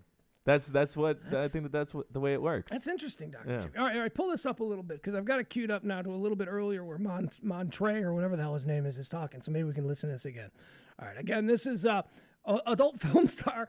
New segment we're doing called The Perversion Diversion, where we will delve into human sexuality issues and relationship issues. The first one here is Cagney Lynn Carter, the porn star, as featured in a BBC documentary. This is her and her boyfriend having a fight about her taking 5 loads on her face. Oh, sorry. Here, got to do the sound. Sorry, Montel. I know you've got important things to say. Ejaculate on her. So you expressed a preference that she not do that? Of course. I mean, What did she say? She said she was going to. Here she comes. You have the door open? Monte was saying that about the scene that you had coming up and about whether you should let these guys. He totally sells him out. Louis Theroux. Love this man. Monte was saying, what a whore you are. Oh, what timing this is. Beautiful. All right, let me see if I can maybe back it up just a second or so further. All right, here it is. Let's listen to this, and then we'll wrap this segment up. Here we go. Him killing himself had something to do with the DVD market. All right, I'm sorry. I backed it up a little bit too far. But we'll pick it up from the minute he enters Cagney Lynn Carter's apartment, and we'll hear the whole scene play out, as it does in the documentary. Again, if you want to see this documentary, Jimmy, where can people find it? If you go to reddit.com, or actually just do a Google search for Reddit documentaries, and it'll probably be the very first link right there. Yeah, Louis Theroux, Twilight of the Porn Star is the name of this documentary. Yeah, and just do a search for Louis Theroux. because like everything he everything does is fantastic. Yeah. Everything. This guy has been my favorite filmmaker for about 15 years now. Yeah. I remember seeing him in the very early days of like the Discovery Channel or something. He had a show where Louis Takes America or something, where he was this BBC correspondent where he just came to America and he would just hang out with the people who are media creatures being people who make the news because they've done something stupid or whatever. And he has this very deliberate, very British, non-judgmental way of getting these people to open up and reveal things about themselves that just make for hysterical video. They do. The absolute greatest Louis Theroux thing I have ever seen was when he went and spent like a month with Fred Phelps and the Westboro Baptist Church. The greatest documentary I've ever... Actually, that's not true. One of my top 3 documentaries that I've ever seen is that one. Definitely the best one on Westboro, because there's a few of those, and that one, for some reason, was just incredibly cool. I'm Louis. All right, here's Louis meeting Cagney, nice to Cagney meet and you. Carter. And you are Monte? Monte. How are you doing? Nice to meet you. Same here. I'm going to use the restroom. I'll be about 20 minutes. Okay, you're going to have a bath? Is that Yeah. what's happening? You're going to sort of clean yourself up, get ready for what's about to happen. Yeah, I'm going to get ready for the live show. What is the live show? It's just a live webcam that I do probably like once or twice a month. And you'll just be a solo performer in this? Yeah, just solo. So now Louis is alone with Monte, Monte. you are Cagney's significant other? Yes. Husband? No. No. Hoping to be? Yeah, eventually someday. What do you do? I am a full-time assistant to my girlfriend. Do you have rules about what she can't do, or what you're comfortable with? I give my input. I give my input on what I believe that, she should probably refrain from doing. Like? For example, her agent called today and asked her, does she want to do a boy-girl scene? But after the boy-girl scene, 5 guys come and ejaculate on her. So you expressed a preference that she not do that? Of course. I mean, What did she say? She said she was Here going she to comes. do it, Monte was saying that about the scene that you had coming up, and about whether you should let these guys All right, listen kind to of her. finish She's their pissed. business on you. I mean, he didn't want to talk about it, so I'm actually surprised that he brought it up with you guys, because, babe, you wouldn't even talk with me about it. I mean, I'm always going to have my opinion, so... Especially if your agent says that he doesn't think that you should do it. You saying that I couldn't do it cuts me out of $2,000, and No, I that didn't cuts us say- out of money so that we can go on vacation and we can do nice things for ourselves. I never so did that say... I can buy you the clothes that you put on your back, Monte. I never did say that you couldn't do it. Cagney, you would maybe want to respect his feelings, though, if Yeah, he was respect is upset what by she's all something that you about. chose to do. Are you upset, really? Like you're upset now? I didn't say that I was upset. He didn't, no, I no. never did say that. No. I mean, of See, course I that's want to the respect thing. his feelings, but That's- sometimes he doesn't know what's best for me, and I know what's best for us because I've been running this train for a long time now. So Monte sometimes doesn't understand that the reason why I do certain scenes is not because I'm just a big whore and I want No, to get I fucking know. That's- 5 loads on my that's face. It's crazy. because I know that that's going to be the type of scene that might possibly win me an award. As an outsider to the business, and sort of representing people at home, what I would see is that Monte is already taking a lot by seeing the And so is Cagney. Boy. person he loves most in the world performing sex acts with other people. Okay, but Monte also gets to have lots of days off where he sits around the house and plays video games all day too. So, okay, like Monte gets whatever he wants. He has a really good life that I provided for him. She is totally emasculating him right here. She is totally in front of the camera. She is taking charge. She is saying Monte doesn't have an opinion. This is all about what I do. If he has an opinion, then he can take it somewhere else, and I'll take those clothes he's wearing and those shoes he's wearing, and I'll take someone else on vacation with me.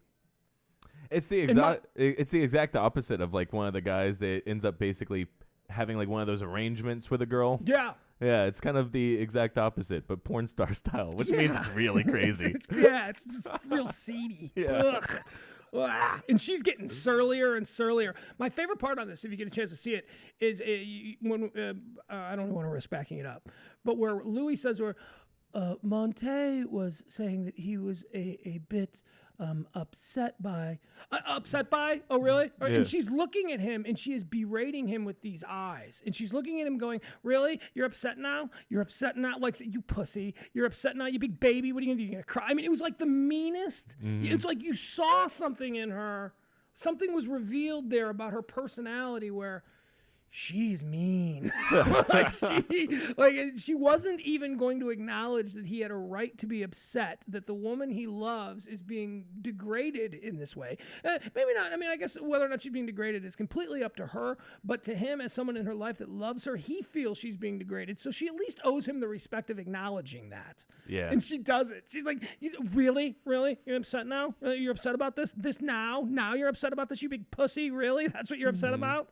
All right, let's let this wrap itself up naturally. And remember, it's all justified because she's trying to win an award for getting 5 loads on her face. It's not because she's a whore. I mean, she happens to be a whore, but it's not because she's a whore. And to be fair, she's getting $2,000. $2,000, I know, $2,000. Are you kidding me? It's crazy how little you get for these things. Oh, Lord. Yeah. All right, let's go back and listen to her. She's starting to look better, though, now than when he first walked in because she's now out of the shower and she's kind of, a little cleaned up. So, Monte has it easy. Hi, everyone. Hi, guys. Oh, now we're just listening to her in her little chat session. All right, well, there you have it. That's I cannot recommend this documentary enough. Again, it's called Louis Theroux. Theroux is spelt in the European way, Theroux. Louis Theroux, Twilight of the Porn Stars. And it's all about the decline of the business and how, the internet has basically made it so everyone is doing it now. And so no one is making money. Yeah. Webcam girls, though, you can still pull that off like she was. But there's so many of them. Yeah, that's sort of the point of this porn. It's a needle in a haystack right now. Mm-hmm. All right, we'll take a break. We'll come back. When we do, I'll answer some of the criticisms that I took for my criticisms of Josh Hamilton and Katie Hamilton. And I'll do this in the form of explaining why I have such a problem with these people. Over the course of the past 10 years, I have from time to time been giving a list of frauds that we have here in American popular culture. And I'm going to list and I'm going to update. I'm going to let you know why I believe that these people on my list are frauds, of which Josh Hamilton is absolutely on my list of frauds. It also ties in with a news story that we've got brewing this week as well. So we'll take a quick break. We'll come back. We've got that. And a little bit more on today's show. It's PMS, the Pugs Moran Show on thebarlive.com.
It's thebarlive.com, PMS, the Pugs Moran Show for a Friday afternoon. Barlive.com on Facebook and also thebarlive.com, where you can find the podcasts and all that stuff.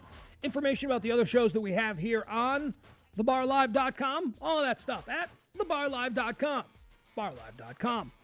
Jimmy Ryan is here. Hi, Jimmy. How are you? Doing great, man. Whew. Okay, so I'm tired. I was up all night last night because Jimmy sent me a link to some endless library of really cool documentaries. Well, tonight, we're going to watch the same one tonight. I think we both want to watch the Henry Hill, Yes. the real good fella Yep. documentary that's just been posted up there. I'm definitely be watching that one. Henry Hill, of course, the subject of the film Goodfellas. Ray Liotta played him. Henry Hill died this week. So that'll be interesting. Topical, timely. Okay, and once again, that Louis Theroux, Twilight of the Porn Stars documentary is so fascinating. Yeah. I definitely have to watch that. I want to find his entire catalog because I know that I've only seen probably 15% of the stuff that he does because he's prolific with the BBC. I mean, he does stuff weekly, daily, night. I mean, he's like I don't know who he is. He's like the Geraldo Rivera of England. Except Yeah. he's so much better. The BBC has like a cast of like 25 people that they just seem to always have in the building, and he's one of them. And like these 25 people are always brilliant. Like they got unbelievable topics. Do you know who Nick Broomfield is? I know the name. He's the documentarian that is most often associated with Louis Theroux. That they're both sort of in the same vein. And Nick Broomfield, I think, is a little bit older than Louis Theroux, but he's another BBC documentarian who is awesome. He did Nick Broomfield the single greatest documentary that I have ever seen in my life. Wow. Which is Kurt and Courtney. Have you ever seen that? Yeah, that's really good. Isn't that excellent? It's the story of Kurt Cobain and Courtney Love and their relationship and how they met. And it doesn't focus so much on the celebrity as much as he goes back and he interviews the people they hung around with. Yeah. Like at the time that they were Kurt and Courtney of Nirvana, I mean, they were still hanging around with their junkie loser friends. It's just fascinating. It really, I didn't realize that was him. Yeah, Unbelievable Nick documentary. Broomfield, he and Louis Theroux are like buddies. They've never worked together, but they're associates, if you will. Do you remember Courtney Love's father? Yes. Hank Love, I think was his name. How I mean, you wonder why Courtney Love is the way she is, and then you see her father depicted.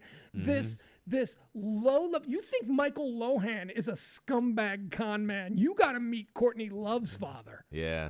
And he was willing to just like throw her under the bus like anytime that he could. Yeah. His whole point of being in the documentary was that he believed she killed Kurt Cobain. Yeah. My daughter killed him. Oh, all she wanted was his money. I mean, it's awful. Unbelievable. It's terrible.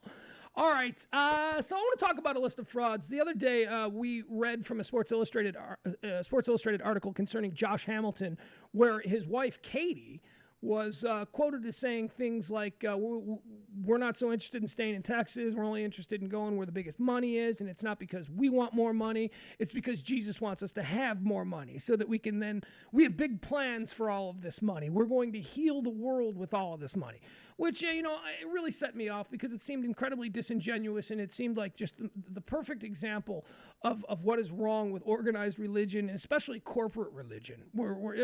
She basically had the same tone and lack of shame that any run-of-the-mill Southern evangelist would. TV evangelist, send me a check or the Lord is going to take, it was that kind of thing. Don't be upset with us because we're going to leave Texas because they can't give us the money we want, because at the end, it's Jesus' will. He wants us to take the money because we're going to heal the world. Screw you, Katie Hamilton, and your dirtbag husband, who's an amazing baseball player. I'm not going to take that away from him. I'm not going to take it away from you. You can't. You got to be honest about it. He's a freaking amazing baseball player and just, in my opinion, a reprehensible human being.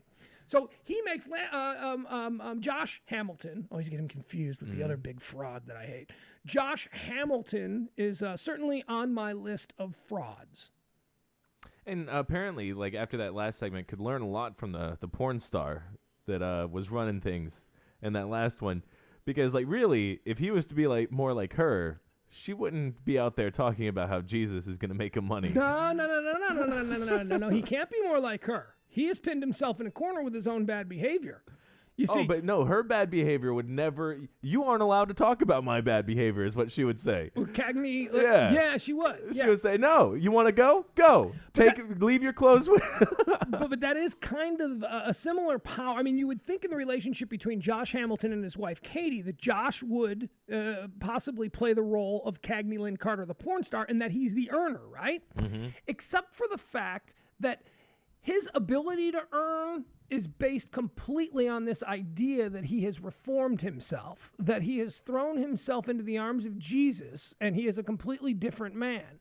Now, he has also fallen off the wagon publicly twice now in the last couple of years, where he's cheated on his wife and gotten drunk, and he posed for pictures with strangers, at bars. I mean, and both of these times he's been incredibly, remorseful, I suppose, and he has again said this is all God's will. And so what I believe is that his wife Katie just has so much loaded ammo in a closet that would absolutely crush his career if he ever did anything that she didn't want.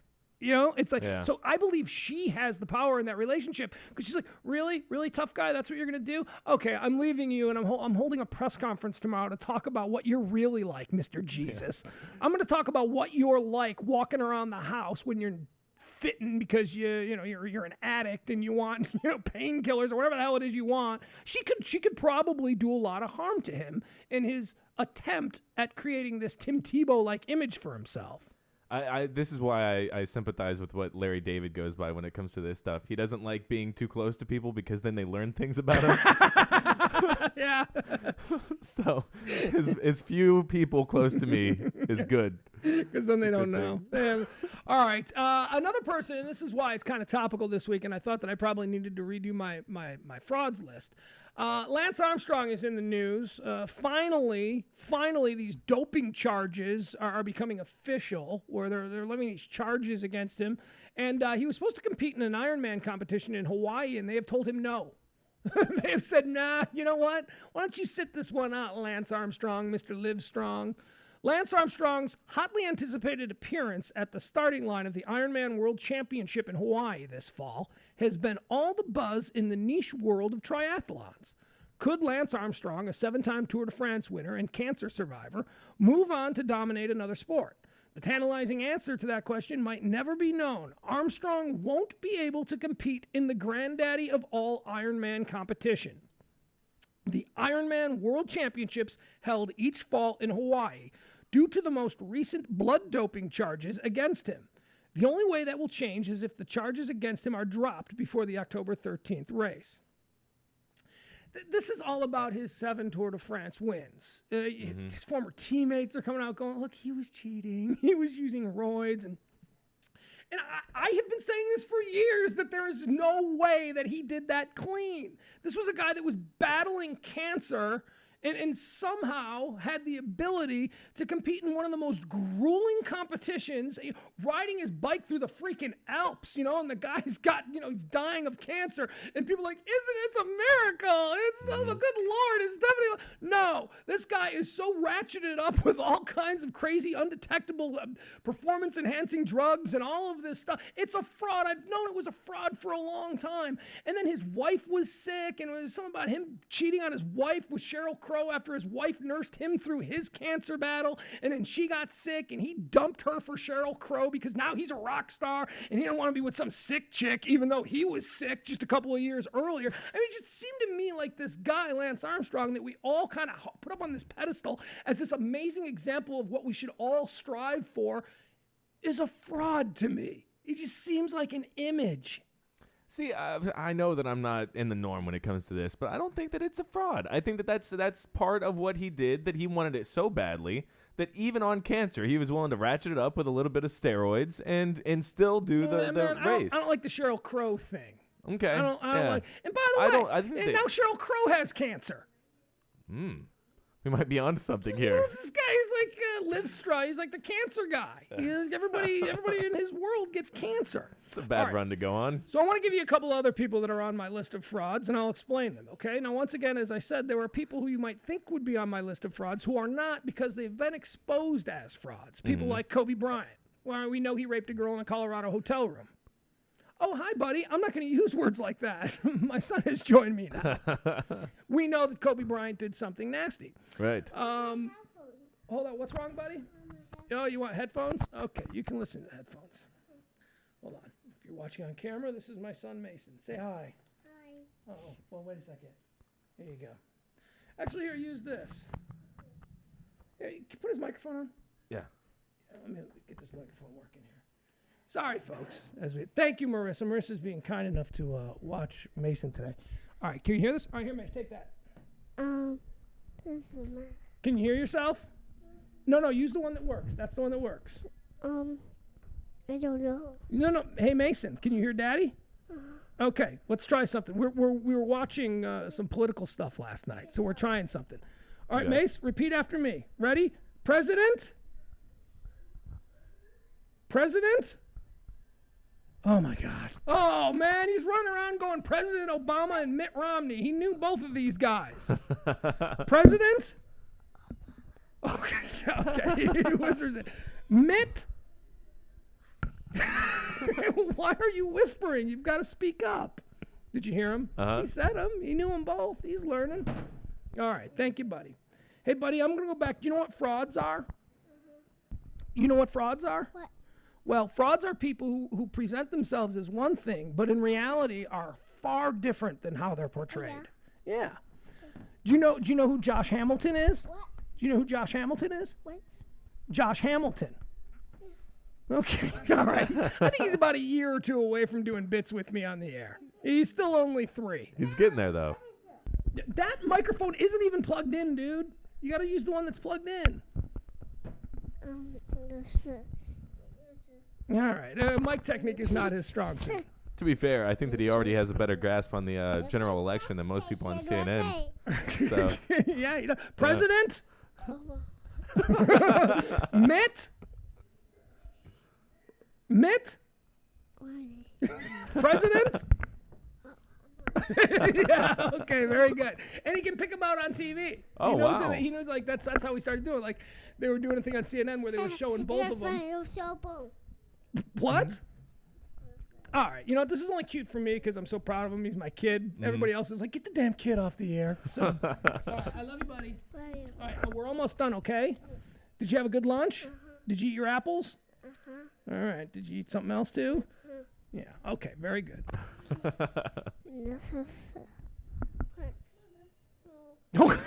He just told Marissa, who is kind enough to be watching him these last couple hours, and no, he's not going to be exiting the studio. He's going to stay in here for the rest of the conversation on Daddy's list of frauds.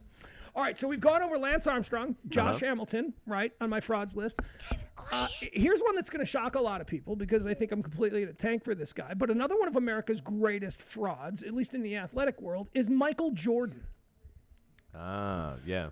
Michael Jordan has this image of being this, essentially he's a Disney character, you know, for a period of time in his life. This guy was philandering with girls. This guy was arrogant. I mean, people that actually encountered him in real life will tell you what an insufferable, arrogant jerk Michael Jordan is. Hey, just turn him off. He doesn't need to know any of this. Okay, so my list of frauds, we've got Lance Armstrong, we've got Josh Hamilton, we've got Michael Jordan, and the other one that I want to add on here, and there are a couple more, but we're running out of time, and I'm looking at this, and he's getting jinky, so we're going to have to wrap this show up at some point. The Chicago Cubs, of course, are my second list of, or the last on my list of frauds here. The Chicago Cubs. Do we like the Cubs? Yeah. No, we don't. Come on. Who's our baseball team? Go. Yeah, okay, all right. He said White Sox. Whatever. Chicago Cubs, one of the biggest frauds. I mean, not necessarily a person, but just as an entity, everybody loves the lovable losers. Really, since when? Since when does everybody love the loser? These guys, this is a team that is run by a company that wants absolutely nothing to do with a championship. As long as these idiot Cub fans are showing up and hanging out in Wrigley Field and watching a team that's 20 games under 500, no one in the front office of the Chicago Cubs organization is going to do anything to deliver a championship. So Chicago Cubs and the Chicago Cub fans, you need to know your team is nothing but a bunch of frauds. They ain't trying to win. They don't want to win. I'm sure that the players on the field want to win, but they don't actually want to win. The ownership doesn't care because you numbskulls are showing up and you're sitting in the seats and you're buying the hot dogs and you're buying the season passes. It's ridiculous. So for that reason, my list of frauds concludes with Lance Armstrong, Josh Hamilton, Michael Jordan, and the Chicago Cubs. And we've got more, but let's wrap this up. Okay. All right, one last thing that I want to do here. We're going to talk about the watch list, things to watch this weekend. Actually, you know, whatever. There's a lot of stuff to watch over the weekend, but I want to talk about one thing in the TV realm, and that is the show Weeds on Showtime. Are you a fan of the show Weeds? I watched it at the beginning, yeah. No? I had no idea that it was still on. Well, that's sort of the point of this here story. The show Weeds has it's been officially announced that Showtime is canceling Weeds after this season. They're giving it the big send-off. This is going to be their final season. Here's the story. Showtime's Weeds to end this year. It says, this year, Showtime's groundbreaking TV series Weeds will come to a close. The premium network will conclude series creator Genji Kohan's acclaimed pot comedy after 8 seasons. Weeds helped pave the way for other daring cable shows and made Showtime a competitive force in the original series game. There were 2 shows, Weeds and Dexter, that really got Showtime taken seriously for cutting-edge original programming. Yeah, because before that, It was there was HBO. nothing. Yeah. It was all HBO. Yeah. HBO had a good 10-year head start on the original programming. I think the very first HBO early on went in a different direction with their original programming. They went with stuff that was quality. Showtime early on didn't. Showtime with their original programming made softcore porn. Right. You know, they had like Zalman King's Red Shoe Diaries. You know, it was just like an excuse to show like, you know, softcore porn on TV. Oh, geez, I just realized I was talking about softcore in front of my kid. He doesn't know what that is. He thinks I said soft serve. Yeah, Right. we'll get some soft serve if you're a good boy. A little ice cream yes. for you, sure. But yeah, so it was Weeds, and then Dexter was really Showtime's first foray into the world of real legitimate television, and it changed Showtime. Now I think Showtime is absolutely fantastic now. I like Nurse Jackie. You ever watch Nurse Jackie? No. That's a good one. That's Yeah. on Showtime. Yeah, but it's coming to an end. And I guess what I'm trying to say is I made the point on Facebook last night when I posted this story that, yeah, it seems about right. I'm okay with Yeah. it going away. It needs to. I've seen, do you think it needs, this is the Yeah. point I want to make. You think it needs to? I'm not necessarily sure that it needs to. I just think it's good that it will. It knows that, you know, it's really covered all of the ground. And now it's time to let the faithful know, the faithful being those of us who have watched all 8 seasons, it's time to let us know how Nancy Botwin ends up. Let's wrap this up. You know, it's every season she's had another crazy adventure, whether she's burning down her subdivision of Agrestic at the end of, I think, season 3 or 4, to moving to Mexico or San Diego and then getting involved in a drug tunnel. And then the next season she was married to a drug kingpin. And then the next season she was on the run because she killed the drug kingpins. Something or other. I mean, it's just crazy. It started to get a little crazy. It's still good, though. I mean, every episode I still really thoroughly enjoy. It's just starting to become kind of silly with how much can this woman put up with. Yeah, and that's all I was saying that it needs to kind of end at some point with, is that it did seem like I only caught bits and pieces of the last few seasons. So in that little bit of time, I saw her get pregnant. All of a sudden, she's on the run. Yeah. Now she doesn't have a home.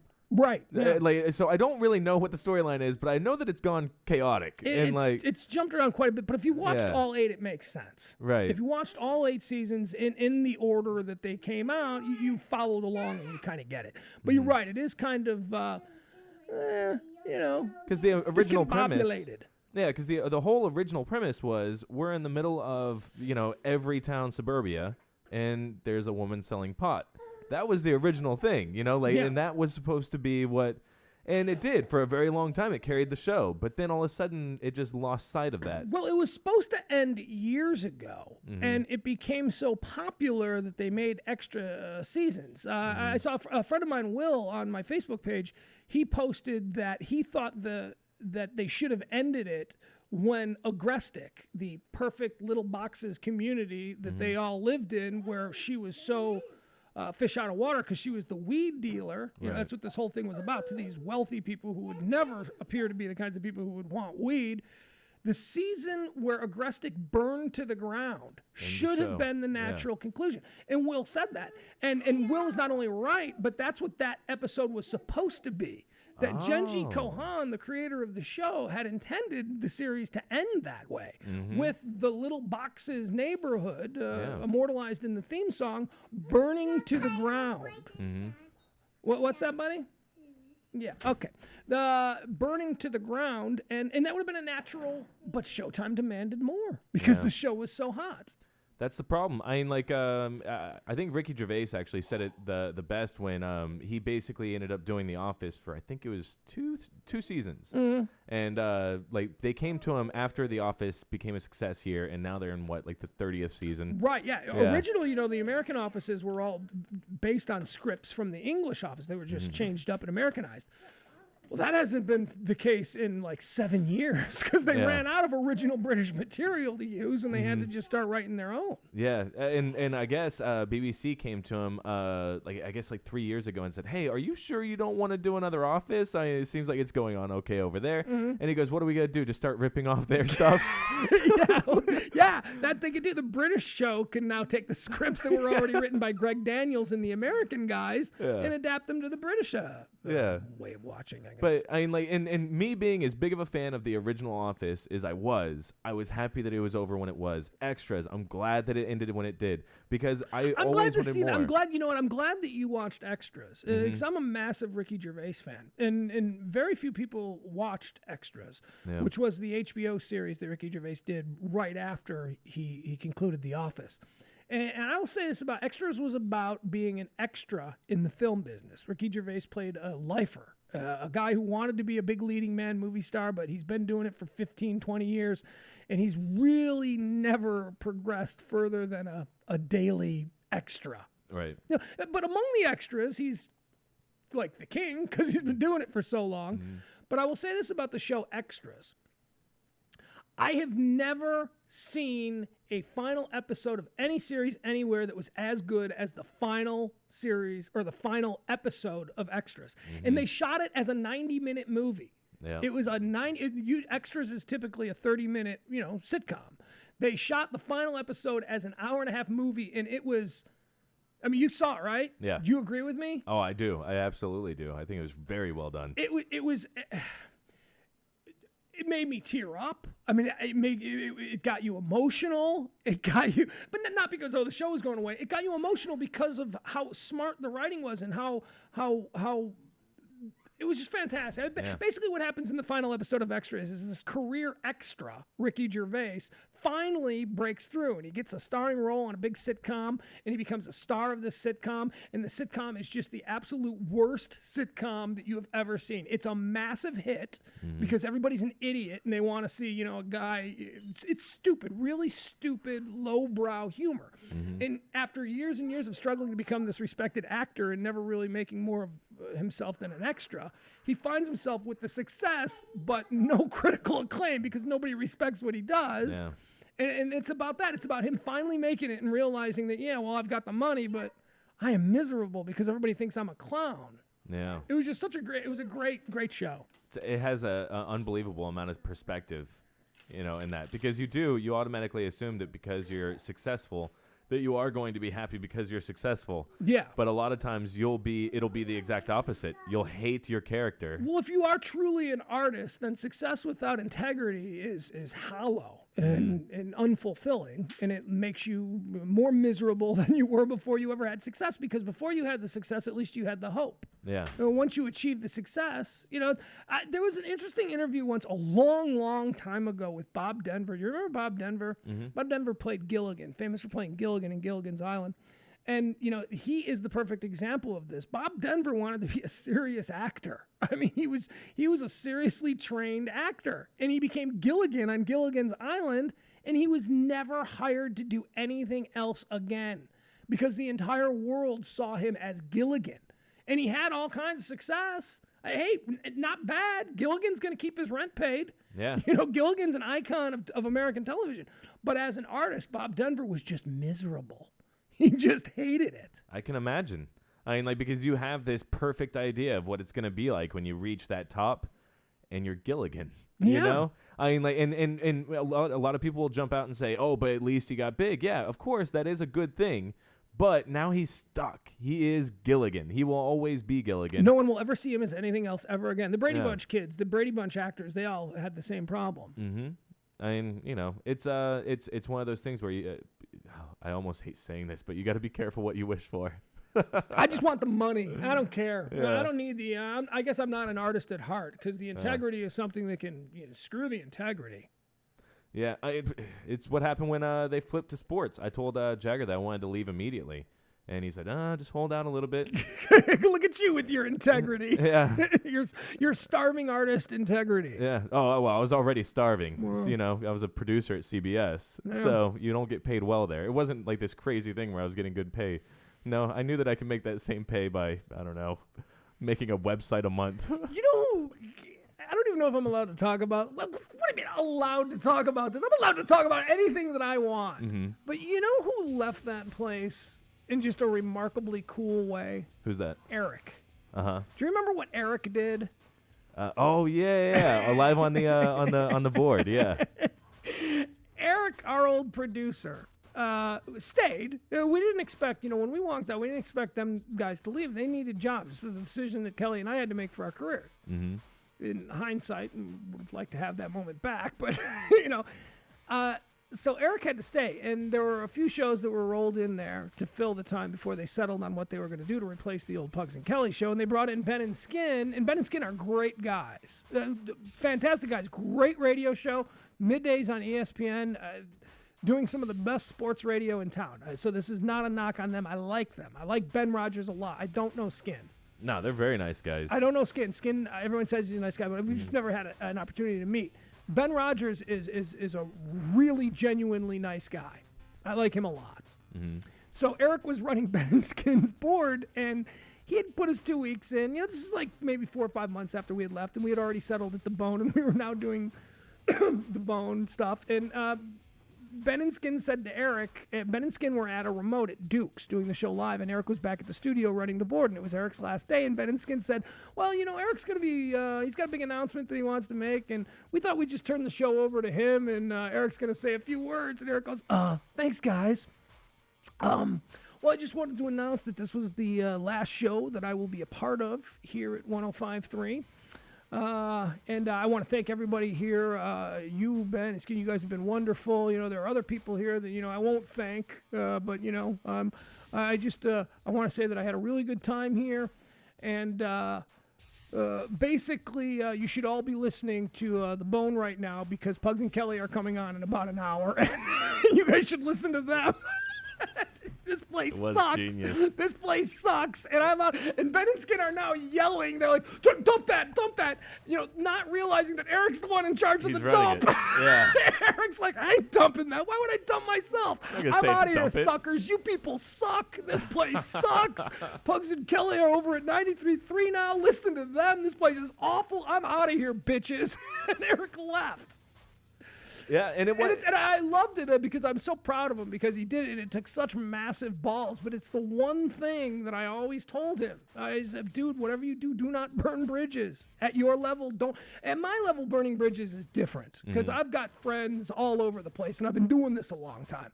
But at that level, don't burn the bridge. And Eric burned Gavin Spittle so bad. Yeah. It was wonderful. It was. And, well, I think that, Because Eric, they did screw him over badly. Do you know that he was in charge of getting equipment to the Super Bowl broadcast when they first switched over to sports? And the station did not pay for the equipment to be shipped. So the programming department's response on how to fix this was to tell Eric, go get a credit card and put it on your credit card. We'll pay you back. Oh, that works. And Eric said, no. You know how much it costs to ship broadcast equipment to Miami? Wow. This would be like, what, you don't have a credit card that's got $600-700 on it? And Eric's like, well, if I do, I'm not doing it. It was like, that was the attitude. Not working here, I don't. They really screwed him over. They were so awful to the producers. Oh, well, you know very well. Yeah. Don't know if that's the case anymore, but. Well, I don't think that all of a sudden they started becoming, oh, you want more money? Why didn't you say something? Oh, well, yeah. Well, no, but the culture of arrogance and that, there were certain people that were more important than others. That's what the whole big problem industry is over there. based on.